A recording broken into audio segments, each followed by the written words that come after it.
How does vetiver work? Well, there's a number of ways. Soil reinforcement is one means. Sorry about you people over there, but I'm indicating on this screen. Very deep mat of roots. And because they're fine, they're intimately attached to the soil. So they're more like reinforcing steel and concrete than tree roots are. And if you put that on an embankment, you'll reinforce it dramatically. The second one is soil erosion control, and by that I'm talking about movement of surface particles of soil.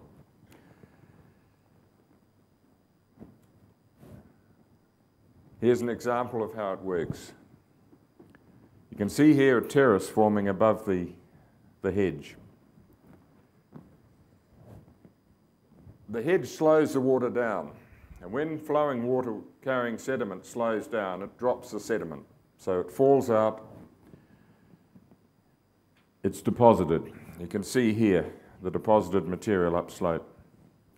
Organic matter is filtered out, and that helps the whole filtering process. And of course, animal droppings are light, they are carried off first and they're deposited. So you end up with quite a fertile soil.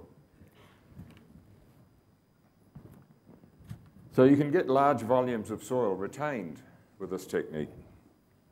See here, that's about 1.2 metres high. And Jonathan here had planted that about 25 years earlier on a sloping sugarcane field in Fiji. Now, at that time when it was planted, the company running the sugarcane industry required vetiver hedges to be planted on sloping ground. If there were no hedges on the sloping ground, they wouldn't accept the cane at the mill. Once the ownership changed hands, that whole thing went out, and that area of Fiji is now known for its extreme soil erosion and a lack of soil fertility.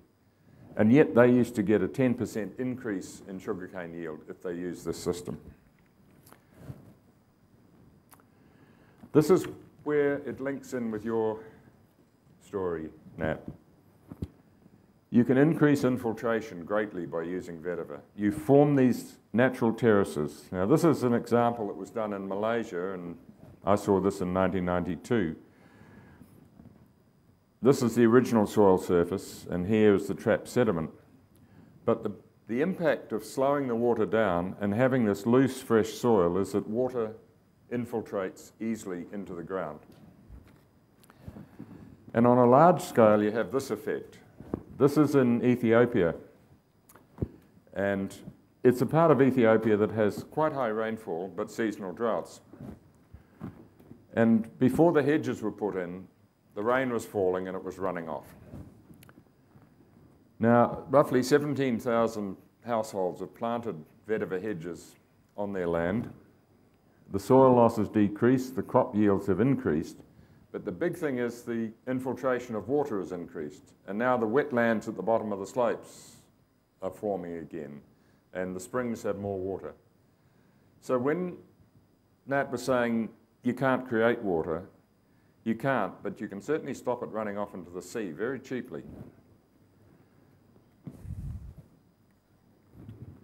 It's very good in toxic and polluted soil. It'll tolerate very high levels of a number of chemicals. It'll tolerate very wide extremes of soil acidity, both acid soils and alkali soils. And it will take up many of these materials and actually concentrate them in the plant and keep them on the site. So vetiver could be very effective here. This is New Caledonia. That river flows just down the way into the largest lagoon in the world, which has just become a World Heritage Site. Unfortunately, no one there is interested in using vetiver. I've been there 3 times. No one is interested at all.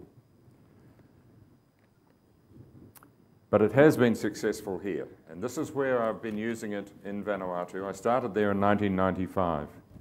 It looks like a moonscape, and when I first saw it, I thought, good grief. To stop erosion, pine forest had been planted all about. But these gullies had been left.